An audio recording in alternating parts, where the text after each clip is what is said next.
On va plonger dans une histoire à la fois fascinante et, il faut bien le dire, assez glaçante. C'est le récit de la façon dont une nation a bâti son identité sur un passé qui n'était pas le sien. Et surtout, comment cet idéal a fini par être complètement perverti, instrumentalisé au service d'une idéologie mortifère.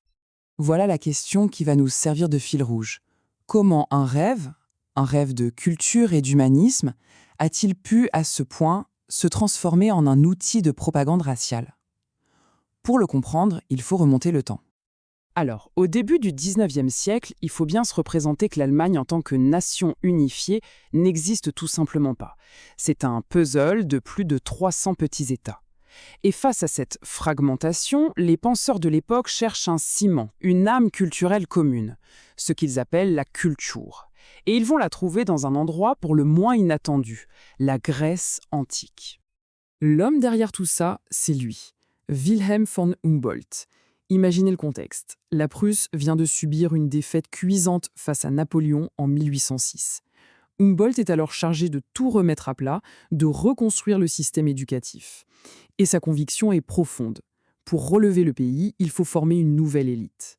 Une élite qui ne puiserait pas son inspiration dans l'histoire allemande, mais bien dans l'idéal universel des Grecs. Cette phrase de Humboldt, elle dit tout. C'est limpide. Ce qui est vraiment clé ici, c'est de comprendre que le but n'est absolument pas de se revendiquer d'une quelconque parenté de sang, d'une parenté raciale. Non, on est dans l'admiration culturelle pure. Il s'agit d'imiter un modèle jugé parfait pour élever sa propre nation.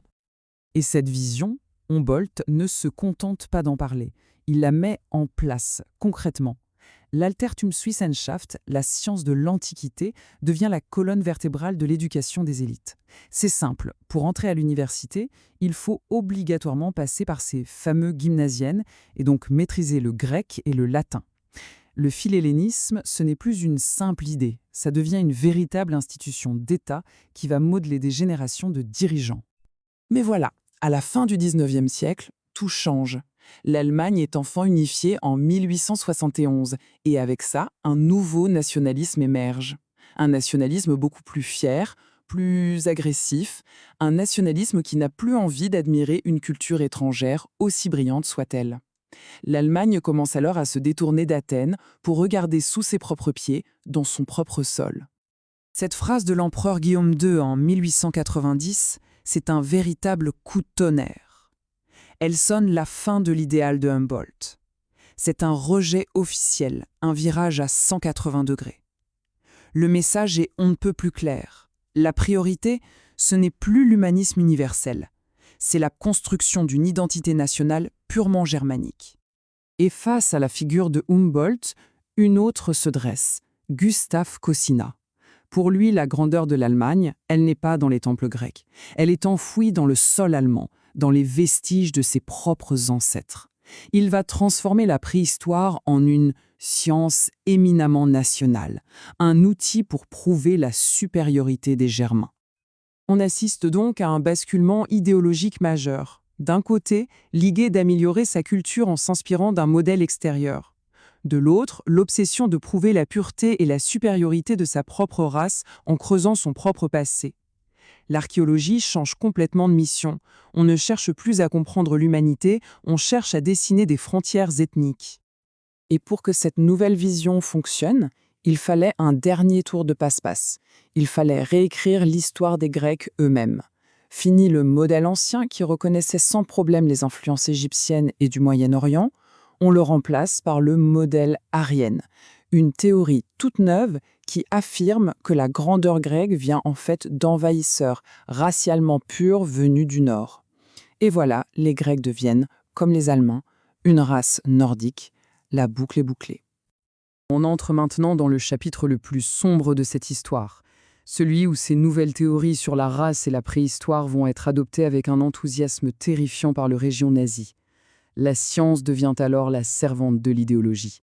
La prise de contrôle est rapide, méthodique, implacable. Dès 1933, des universitaires se rallient au régime. Très vite, des institutions dédiées sont créées, comme l'Amt Rosenberg ou, surtout, l'Annerbert de Himmler.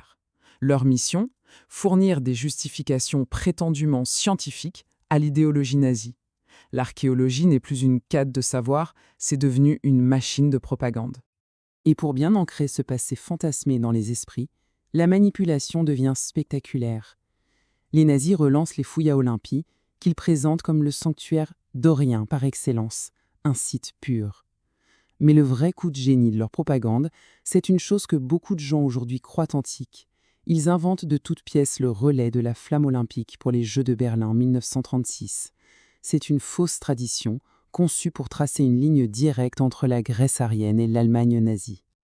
Cette citation de l'historien Helmut Berve, en 1942, elle fait froid dans le dos. Elle montre bien jusqu'où la perversion est allée. L'admiration culturelle de Humboldt s'est complètement transformée en une revendication de sang. Les Grecs et les Allemands partageraient maintenant un même sang, une même parenté biologique. L'interprétation de l'archéologie devient alors un miroir des ambitions du Reich. Les nazis vont jusqu'à affirmer que les Doriens, ces envahisseurs purs venus du Nord, ont légitimement écrasé la civilisation mycénienne, jugée décadente et non européenne. Difficile de ne pas y voir une justification historique, à peine voilée, de la conquête de l'espace vital, le fameux Lebensraum.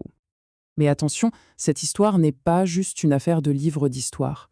L'instrumentalisation de l'Antiquité, la question de la race dans l'étude du passé, tout ça continue d'alimenter des débats très vifs et parfois très tendus dans le monde universitaire d'aujourd'hui. Aujourd'hui, en particulier aux États-Unis, un courant de recherche appelé Racing the Classics s'attache justement à déconstruire cet héritage compliqué. Ce mouvement interroge la façon dont l'Antiquité a été utilisée pour justifier des structures de pouvoir et comment les études classiques elles-mêmes restent marquées par ce passé. Au cœur de certaines de ces discussions, on trouve un outil d'analyse, la théorie critique de la race. L'idée ici n'est pas de dire que les Grecs se voyaient comme blancs. Non. L'idée est d'analyser comment notre concept moderne de race, qui est une construction sociale et politique, pas une réalité biologique, a été projeté sur l'Antiquité, souvent pour justifier des hiérarchies bien plus récentes. L'objectif de ces travaux est donc double. D'une part, il s'agit d'analyser et d'exposer comment une partie des études classiques a pu être complice du conservatisme, voire du suprémacisme blanc. Et d'autre part, il s'agit d'engager une réflexion pour rendre cette discipline plus consciente de cet héritage et plus inclusive. Au final, cette histoire de l'Allemagne et de son rêve grec nous laisse avec cette question, qui est fondamentale. L'histoire n'est jamais neutre. C'est toujours un récit, une construction. Et la lutte pour savoir qui tient la plume, qui définit les héros, les ancêtres et les idéaux, eh bien c'est une lutte de pouvoir qui continue, aujourd'hui encore, de façonner notre présent.